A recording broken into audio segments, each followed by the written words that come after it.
I suppose I'm in reflective mood. I was thinking on the way up here that I'm here because in July I wrote a letter to all the chief planning officers reminding them of stuff that I thought they really shouldn't have needed to be reminded of because it's there. And one of the things I'm going to talk about today is what the current policy is.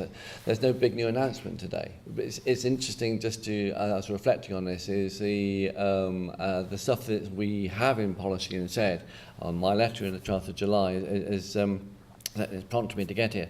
And I was reflecting that I became chief planner in 2008, having had a career in local government before. This is only the second time.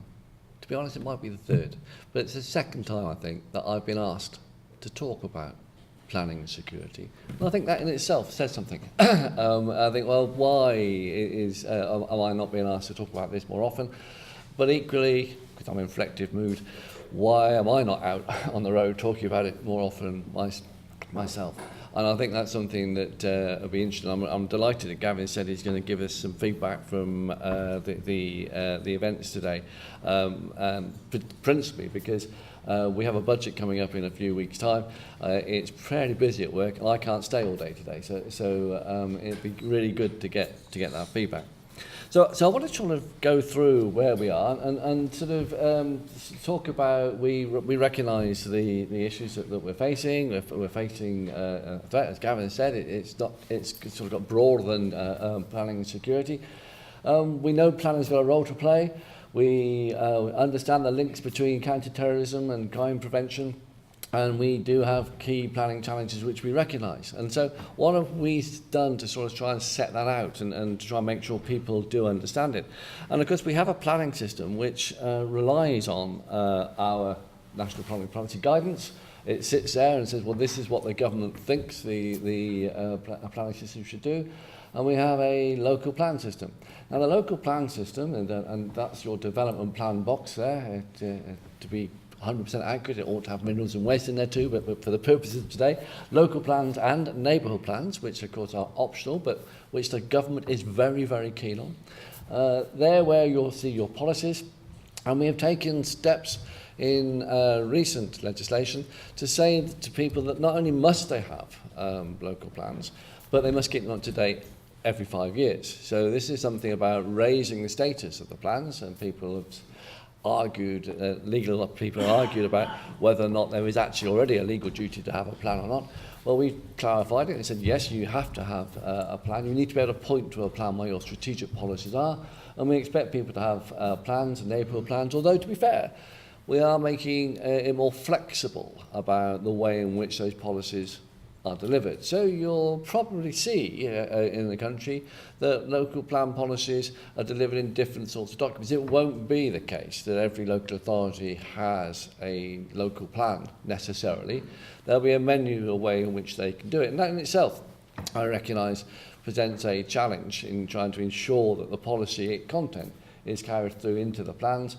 And on the right-hand side of that slide, you'll see, well, obviously, the process. People make planning applications, and you get about just under 500,000 a year, and sort of 87% of them, the answer is yes. They go through the system, they are approved. This slide talks about our role, government's role. We do call in applications. We do sort of 2025. It varies.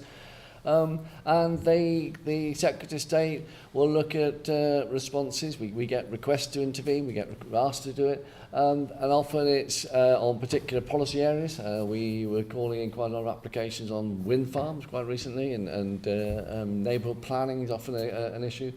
And of course we can recover appeals. And the appeals, if you get a refusal, it goes to the planning inspectorate. The planning inspectorate is supposed to deal with it.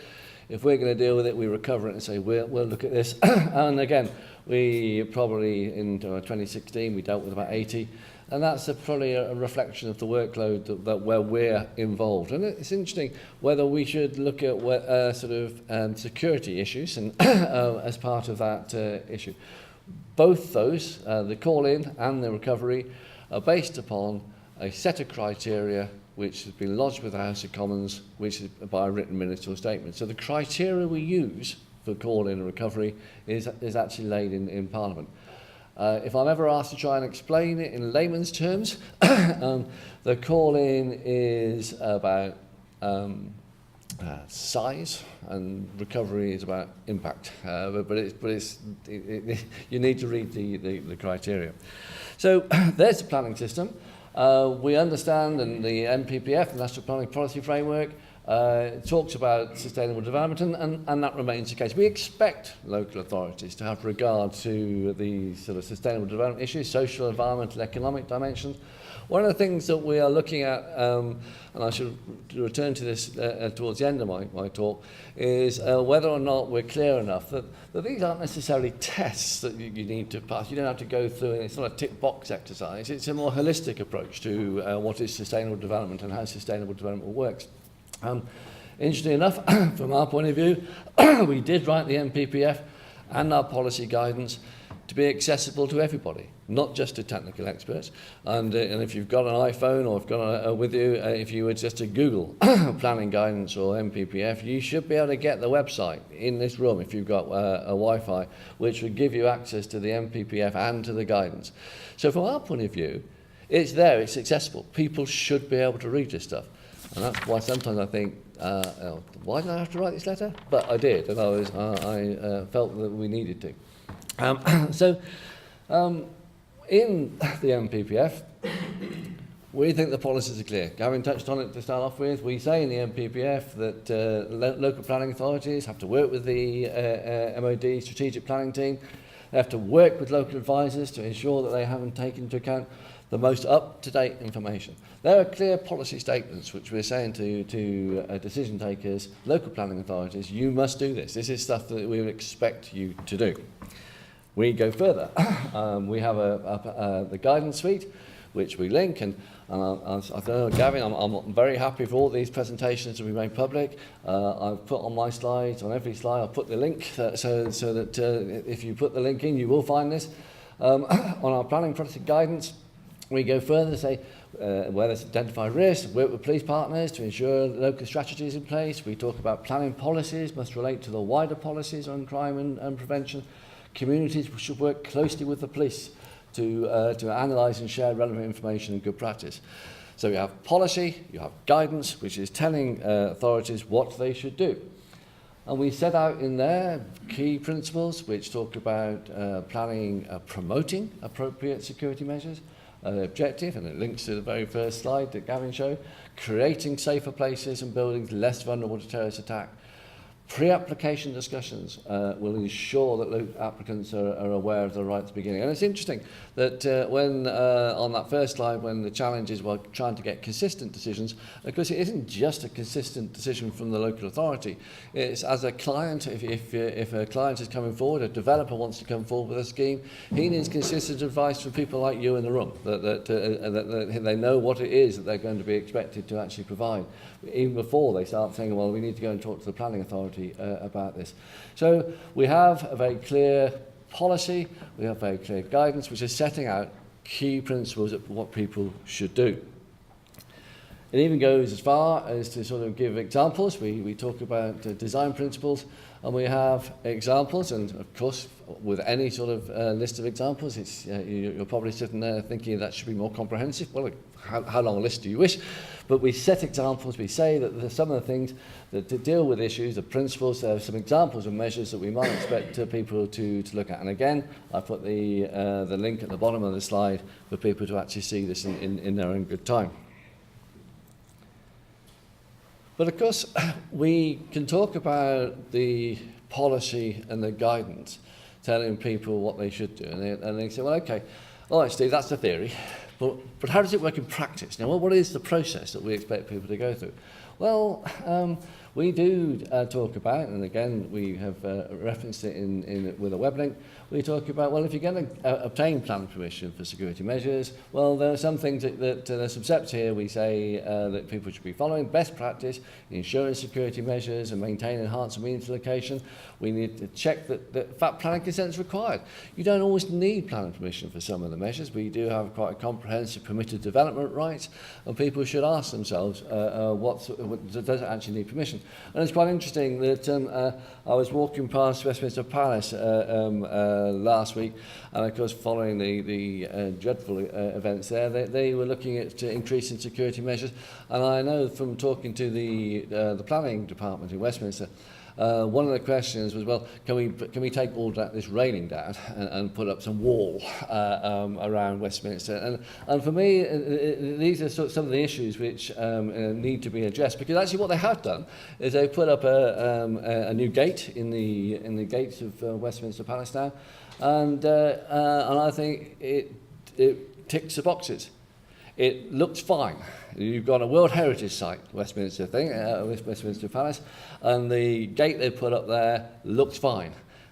But more important than that, it does the job it's supposed to do. It's to increase the security of that area. And I think that's one of the issues which I've put on the slide here, is that there are some reasons that sometimes that security measures don't get planning permission. And quite often it's because planning authorities think that the proposals are not in keeping with the siting, the context, that local development plan policies are not supportive of it. Sometimes there are community cohesion concerns about what sort of measures you're putting in place and how that's going to play out in terms of the community. And you get opposition from the public, the statutory consultees, and of course you get opposition sometimes in terms of proposals from the police themselves. And as with the Westminster Palace example, there are restrictions on conservation areas listed building consent. I didn't put World Heritage Sites on there, but in that particular case, there's a World Heritage Site too. So there is an issue. We've got the theory, we've got the process, we've got some things there which we recognise and need to be addressed. But the government's very clear that it wants to promote good design. And that's good design anyway. And it's trying to raise the bar. It produced a white paper in March in which it talked about the importance of good design. And not only about aesthetics, we're talking about placemaking, about how places work and the importance of having a good sense of place for people to live in. So good design is good planning, and that's the message that ministers sign up to, and they are an integral part of the sustainable development, which is part of the MPPF. And we talk about good design, promoting landscape, responding to the distinctive patterns of development. And all that, again, is linked to the MPPF, and hence I've made the link to paragraph 58 of the MPPF, where this is emphasised. But we also know that in the current climate, there are challenges about what sort of place are we talking about. And some places perform differently than others. So you have got places which we know are going to be crowded.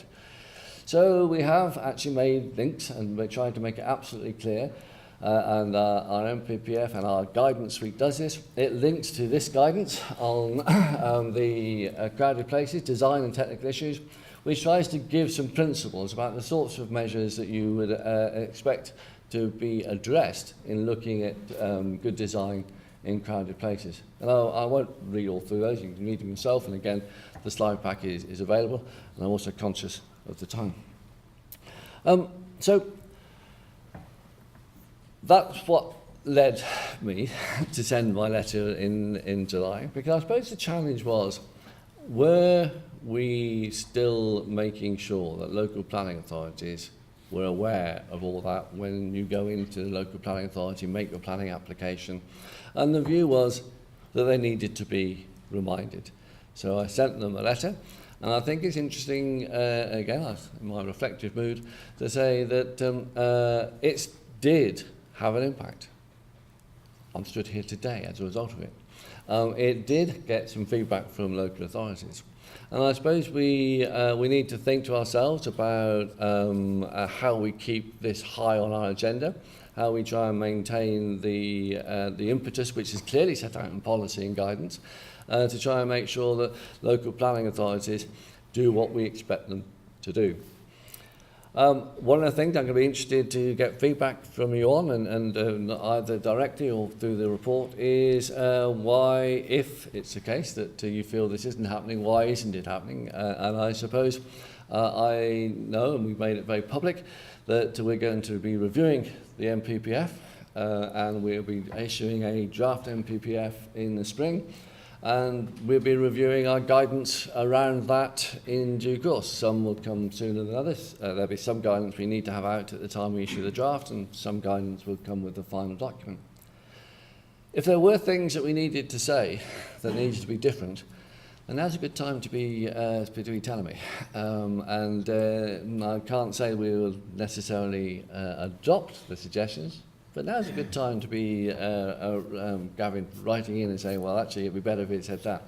Because we will look at that, and we will actually try and ensure that our guidance and our policy does what we think it should do. And I think that we're always open to listening to what people say. And I suppose the letter that I've sent is trying to say, well, this is important to us, and it is important to you, and you should be doing the things that we want you to do.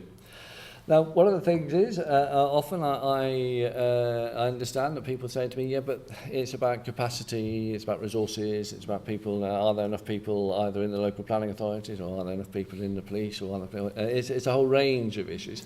And I think that that's a challenge that we should face head on. And we are looking at, again, we've made it clear that we are prepared to put some capacity funding into local authorities, and we've also increased the fees for local authorities planning applications. And although before Paul says you said you will, but you haven't actually done it yet, it's the regulations have actually been laid, and we're just waiting for the space in the parliamentary time for them to be debated, because they're affirmative, so they need a debate. I remain optimistic that will happen soon. But that increase in fee is to be used on planning-related issues. And for me, the issues are planning-related, aren't they? So there's an opportunity for local authorities to look at what their resources and capacity is. So, in conclusion, we believe as a government, we think this is at the heart of the MPPF. We've talked about feeling secure is part of community cohesion. Everyone's got a role to play in trying creating places, great places to live. The design of these places is really important. And security measures within the planning system should not be considered as a bolt-on extra. It's not to be treated in isolation. It's part and parcel of that approach to a sustainable community. And the key is early and effective engagement, which we have said very clearly in our guidance. That's what people should do. So that sets the scene. That's what we think from a government point of view should be happening. And I, as I said, will be very keen to get feedback in your experience and understanding as to whether that's the experience that you find in your world. Thank you, Gavin.